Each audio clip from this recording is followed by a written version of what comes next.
ಅದರ ಯಾವ ರೀತಿ ಆಗ್ತದೆ ನೋಡಬೇಕಾಗಿದೆ. ಅದೇ ಕಾಲಕ್ಕೆ EVMಗಳ ಬಳಕೆನ ಆಗೋದು, ಬ್ಯಾಲೆಟ್ ಪೇಪರ್ ಆಗೋದಿಲ್ಲ. ಮತ್ತು ಎಲ್ಲ EVMಗಳಿಗೆ VVPAT ಇಲ್ಲ. ಅದ್ರ ಜೊತೆಗೆ 2-1 ನಮ್ಮ ಚೀಫ್ ಕಮಿಷನರ್, ಎಲೆಕ್ಷನ್ ಕಮಿಷನರ್ 2-1 ಆಯ್ಕೆ ಆದಂಥವ್ರು. ಇವತ್ತು ನಿಮಗೆ ಗೊತ್ತದ ಯಾವ ರೀತಿ ಎಲೆಕ್ಷನ್ ಅವ್ರು ಮಾಡ್ತಾಯಿದ್ದಾರೆ ಅಂತೇಳಿ. ಜ್ಞಾನೇಶ್ ಕುಮಾರ್ ಇವೆಲ್ಲರೂ ಇಟ್ಕೊಂಡು ಮ್ಯಾಲಿದು ಒಂದು ವ್ಯಕ್ತಿತ್ವ, ಯಡಿಯೂರಪ್ಪನವರು ಅಂತ ಒಂದು ವ್ಯಕ್ತಿತ್ವ ತಂದು ಲಿಂಗಾಯತ ಲಾಬಿ ಜೊತೆಗೆ ಇನ್ನೊಂದು ಪ್ಲ್ಯಾನ್ ಮಾಡಿದ್ದಾರೆ ಅವರು. ಈಗ ಆ ಮಾತನ್ನು ಚರ್ಚೆನೂ ಮಾಡಿದ್ವಿ ನಾವು.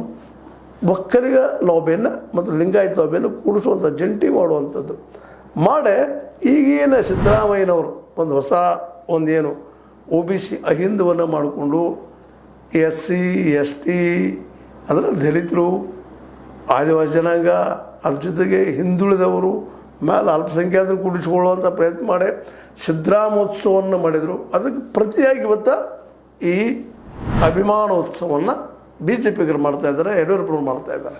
ಹೀಗಾಗಿ ಇಲ್ಲಿ ಉದ್ದೇಶದಿಂದ 2028ರಲ್ಲಿ ಶತಾಯಗತಿಯಾಗಿ ಗೆಲ್ಲೋದು.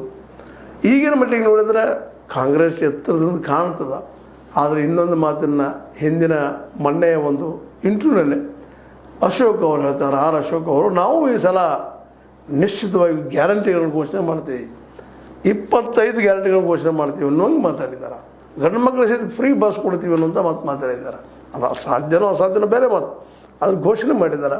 ಹೀಗಾಗಿ ಕಾಂಗ್ರೆಸ್ ಭಾಳ ಎಚ್ಚರಿಕೆಯಿಂದ ಈ ಡೆವಲಪ್ಮೆಂಟನ್ನು ನೋಡಬೇಕಾಗಿದೆ. ಸ್ವತಂತ್ರವಾದ ಮೀಡಿಯಾಗೆ ಬೇಕಾಗಿರುವುದು ಸ್ವತಂತ್ರ ಧ್ವನಿ. ಆ ಸ್ವತಂತ್ರ ಧ್ವನಿ ಉಳಿಸಲು ನೀವು ಮಾಡಬೇಕಾದದ್ದು ಇಷ್ಟೇ. ಅದೇನಪ್ಪಾ ಅಂತಂತಂದ್ರೆ ನಿಮ್ಮ ಕೈಲಾದಷ್ಟು ಸಹಾಯ ಈ ಚಾನಲ್ಗೆ ಮಾಡಿ ಹಾಗೂ ನಿಮ್ಮ ಧ್ವನಿಯನ್ನು ಕಾಪಾಡಿಕೊಳ್ಳಿ. ಈ ಅಭಿಮಾನೋತ್ಸವವನ್ನು ಭಾಳ ಎಚ್ಚರಿಕೆಯಿಂದ, ಒಂದು ವೇಳೆ ಅಭಿಮಾನೋತ್ಸವವನ್ನು ಅಷ್ಟು ಸೀರಿಯಸ್ ಆಗಿ ತೆಗೆದುಕೊಳ್ಳೋದು ಹೋದ್ರೆ ಮತ್ತು ನಡೆದದಲ್ಲಿ ನಾಸ್ಯಂ ಸಿದ್ದು ಮತ್ತು DK ಅವ್ರ ಮಧ್ಯದಲ್ಲಿ ಇದು ಮುಂದುವರೆದ್ರೆ 2028ರಲ್ಲಿ ಕರ್ನಾಟಕದಿಂದ ಕಾಂಗ್ರೆಸ್ ಕಾಲು ಕೀಳೋದು ಗ್ಯಾರಂಟಿನಾ ಅನ್ನುವಂಥದ್ದು.